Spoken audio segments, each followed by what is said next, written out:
It is a very special band that I've just heard. And I have to say really immediately that it put a smile on my face from beginning to end of that performance. It was a joy listening to them, much because of the joy they expressed themselves on the stage. I realized that a lot of people might have difficulties at the beginning understanding what I mean by this, because some people might think that this is a sort of a strange bird in this competition, and there are. Me being a musician, though, recognized so much of what they were doing from when I was like 18 myself, this exploring of music, this joy of finding new ways of playing, of expressing yourself.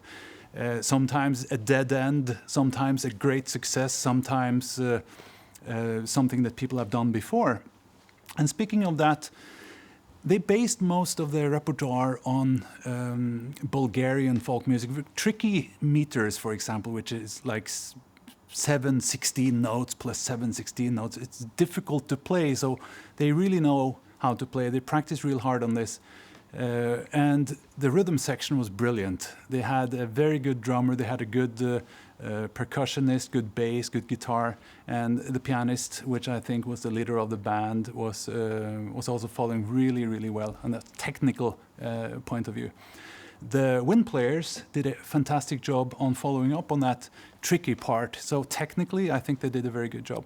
Now, you come to a very interesting thing here.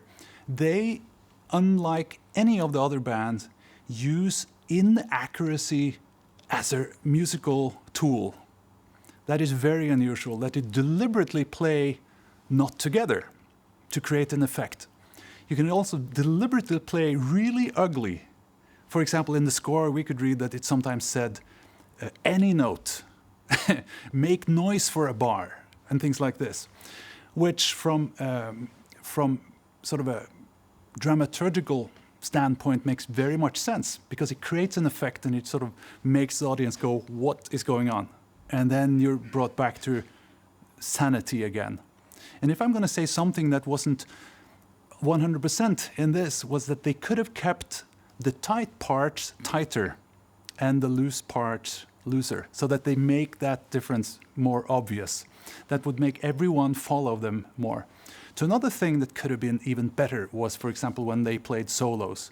There was some great material there, but I wish that some of them could go more for it, play louder, express themselves even more in the solos. That would really have added to the expression. When you look at the choice of repertoire, I think it was a great repertoire for this type of entertainment concert that we just had here. And it's obviously their own, I would say, rather compositions. It's not arrangements really. It's like a simple melody that has been extended into a very, very long pattern, really. When we're looking into the future for this band, I'm hoping that they would make more gigs, that they will really start playing for people. I'm sure they do that already, but get out there and do more gigs.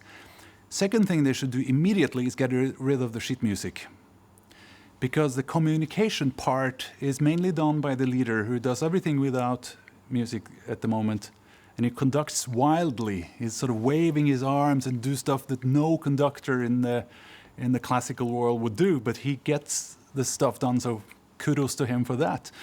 Now, if the band starts playing without music, they could communicate more efficiently, and I truly believe that this band could end up being one of Wales' gems on the British and perhaps also international music market in the future, if they see their value and develop what they're doing right now.